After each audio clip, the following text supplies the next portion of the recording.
और सुरेंद्र भाई कहाँ लेट हो गया आज? भाई धीरेन्द्र शास्त्री जी ने एक विशाल रैली करी थी आज। अच्छा। हिंदुओं को एक करने के लिए, देश में राम राज्य लाने के लिए बहुत मेहनत कर रहे हैं भाई। वो बहुत बड़ी विशाल रैली थी आज की। भाई रैली तो विशाल रही होगी, पर धीरेन्द्र शास्त्री जी तो पाखंड करते हैं। वो ब्राह्मणों को श्रेष्ठ मानते हैं, औरों को नीच मानते हैं। आदिकाल से ही ब्राह्मणों की महिमा चली आई। ब्राह्मण कोई साधारण नहीं है। विप्र प्रसादात धरणी धरो हम, विप्र प्रसादात कमलाबरो हम। अच्छा, आप कौन सी जाति से हो? हम वाल्मीकि समाज से हैं। वो तो कहते हैं ब्राह्मण श्रेष्ठ है बस। अगर आप राम राज्य की बात करते हैं तो आपको बता दूं, राम है दो प्रकार के।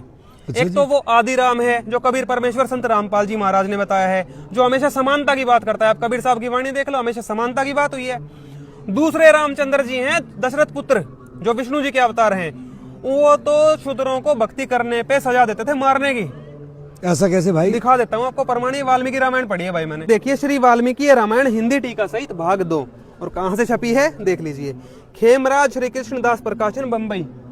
तो संत रामपाल जी महाराज सब शास्त्रों से प्रमाणित बताते हैं। ये देखिए, ठीक। श्री रामचंद्र जी वो भी जाति पाति में विश्वास रखते थे और बहुत भेदभाव भी करते थे। ये देखिए, एक तपस्वी तपस्या कर रहे थे, उनका नाम शंभुक था। ये देखिए, उनसे जाके पूछा, आप जिस निमित्त तपस्या करते हैं वह मेरे सुनने की इच्छा है। हे महाशय, आप ब्राह्मण हो, क्षत्रिय हो, वैश्य हो या शूद्र हो, सत्य बताइए। जवाब दिया, हे राम, मैं शूद्र योनि में उत्पन्न हुआ हूँ और इसी शरीर से देवत्व प्राप्त करने की इच्छा करके महातपस्या करता हूँ। तपस्या कर रहे थे ये, कोई दिक्कत नहीं। हे राम, मैं सत्य कहता हूँ, देवलोक जीतने की मेरी इच्छा है। मेरी जाति शूद्र है और शंभुक मेरा नाम है। क्लियर हुआ? बिल्कुल क्लियर है। ये देखो, शूद्र के यह वचन कहते ही, अब ध्यान से पढ़ लेना भाई, आपका हृदय घायल हो जाएगा। शूद्र के यह वचन कहते ही रघुनाथ जी ने बड़ी कांति वाला विमल खड्ग कोष से निकालकर उस शूद्र का सिर छेदन कर डाला, उसका सिर काट डाला अपनी तलवार से। ये तो बहुत गलत काम करा राम जी ने यार। हम तो बड़ी इज्जत करते हैं उनकी। और श्री रामचंद्र जी जो खुद विष्णु जी के अवतार हैं, ये सब देवता जातिवाद में फंसे हुए हैं। अब आप बताओ, क्या इससे समानता आ सकती है? जब उन्होंने ऐसा कार्य कर दिया, मेरा तो दिल टूट गया। बिल्कुल नहीं हो सकता। अगर जातिवाद की समस्या आपने समाज से दूर करनी है तो आपको संत रामपाल जी महाराज जी के सत्संग सुनने चाहिए।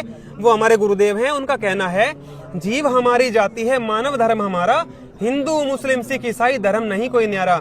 उनकी जो भक्ति है वेद प्रमाणित है, सभी शास्त्रों से प्रमाणित है, और उस आदि राम कबीर परमेश्वर की भक्ति है जो सबसे पहले का भगवान है। जो श्री रामचंद्र जी थे, उनकी तो आपने क्रिया देख ही ली। उनके नियमों के आधार पे ऐसा समाज बिल्कुल भी नहीं बन सकता जो जातिवाद मुक्त हो। तो आपसे वही प्रार्थना है, बस संत रामपाल जी महाराज जी के सत्संग सुनो।